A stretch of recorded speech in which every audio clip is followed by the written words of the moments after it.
sois, quando por minha causa vos injuriarem e vos perseguirem, e mentindo disserem todo mal contra vós.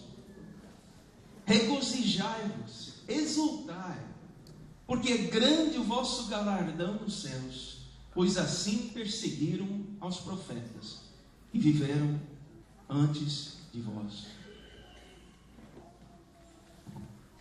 Alguns detalhes a respeito desta última bem-aventurança que eu espero que você talvez tenha prestado atenção. Se não, é importante nós reconhecermos. Esta última bem-aventurança é diferente de todos os outros.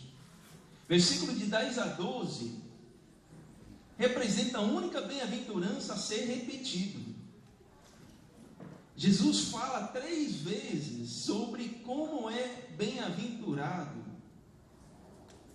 a pessoa que é perseguida pelo nome dele ou por causa da justiça. É a única bem-aventurança que é dirigida às pessoas que estavam ouvindo ele. Na segunda pessoa, Jesus fala: bem-aventurados sois. Todos os outros ele fala: bem-aventurados os mansos, porque herdarão a terra. Mas aqui sobre a perseguição ele fala diretamente aos ouvintes. E a perseguição é uma ação dos outros, não uma coisa que nasce aqui dentro. A perseguição acontece por causa de algo que acontece aqui dentro, e não algo que talvez viria de Deus, como por exemplo, a misericórdia para os misericordiosos. Essa bem-aventurança é diferente dos outros. Mateus capítulo 4, versículo 23. Tem uma palavrinha aqui que talvez não soa um pouco esquisita. Eu espero que depois de você pensar, soe um pouco esquisito. Jesus foi por toda a Galileia, ensinando nas sinagogas deles, pregando as boas novas do reino e curando todas as enfermidades e doenças entre o povo. Essa mesma frase, as sinagogas deles, aparece 5 vezes em Mateus. Esse, em 9:35, 10:17 e 2 vezes em capítulo 23. 2 dessas palavras de Jesus fala para os discípulos que eles vão ser expulsos das sinagogas deles, falando sobre os fariseus, falando sobre os judeus. Agora, isso não é um pouco esquisito? Quem é Mateus que escreveu essas palavras? Ele foi um dos apóstolos. Ele é americano? Brasileiro? Ele é o quê? Ele é judeu. Jesus é chinês? Ele era judeu. As sinagogas eram casas de oração de quem?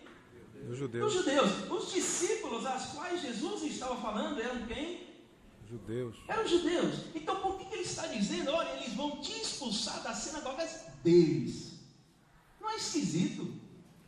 Ele não deveria dizer: olha, gente, se prepare, eles vão te expulsar das nossas casas de oração, eles vão te expulsar do nosso lugar, da nossa casa, eles vão te expulsar das nossas sinagogas.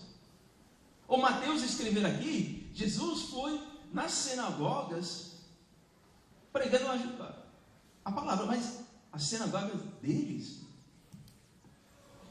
2 fatos interessantes que não estão nas escrituras. Em 85 depois de Cristo, mais ou menos, não pode identificar mais próximo, os fariseus pronunciaram uma maldição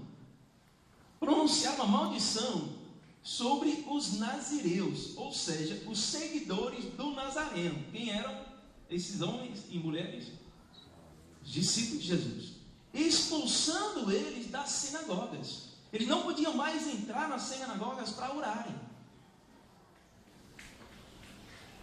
A palavra de Jesus se cumpriu. Ele havia alertado os discípulos e acontecer de fato. O segundo fato: foram descobertas ruínas na cidade chamada Dura Europas, que fica hoje, onde é mais ou menos Irã. cidade que foi destruída no ano de 256 depois de Cristo, e encontraram ruínas naquela cidade, nas escavações, de uma sinagoga e uma casa de oração de cristãos, bem pertinho do outro.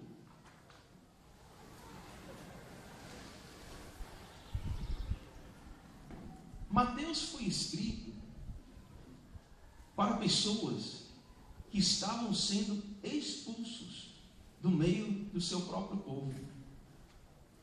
Estava escrevendo para uma comunidade que estava sendo expulso da sinagoga, sendo rejeitado pelo seu próprio povo. Estavam sendo perseguidos por causa do nome de Jesus, por causa da justiça.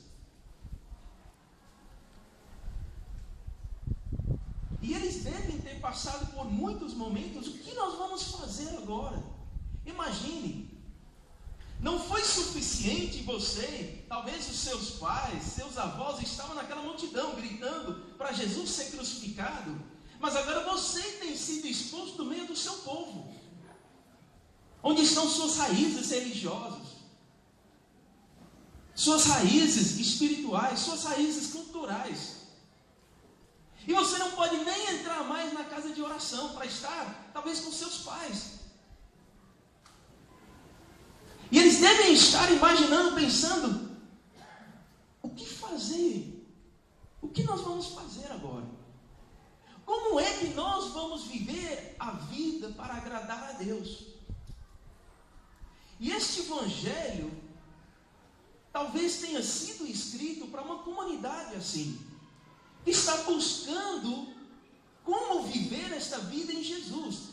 É um pouco difícil a gente lembrar. Quantos tem sua Bíblia aqui hoje? Levanta a mão. Ou levanta a Bíblia.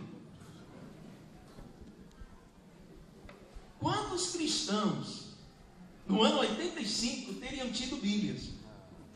0. Não existia ainda no Novo Testamento. Então o que eles tinham era, no ano 85, talvez alguma igreja teria uma carta ou outra do apóstolo Paulo. Mas eles não tinham um registro escrito como nós temos tão facilmente no computador, na nossa mão, a palavra do Senhor, as coisas que Jesus falou. E talvez por serem agora expulsos de suas sinagogas, de sua casa de oração, de seu lar espiritual, eles estão precisando ser reconfirmados em sua fé. Estão precisando ser edificados, encorajados em sua fé. E a gente olha para o Evangelho de Mateus e a gente vê sinais de uma comunidade que ficaria encorajada. Olha só. Lhes chamarão de Emanuel, que significa o quê?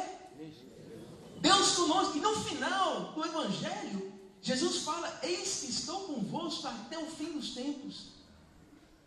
Esses discípulos estavam precisando ouvir esse encorajamento, porque eles estavam sendo perseguidos por causa da justiça.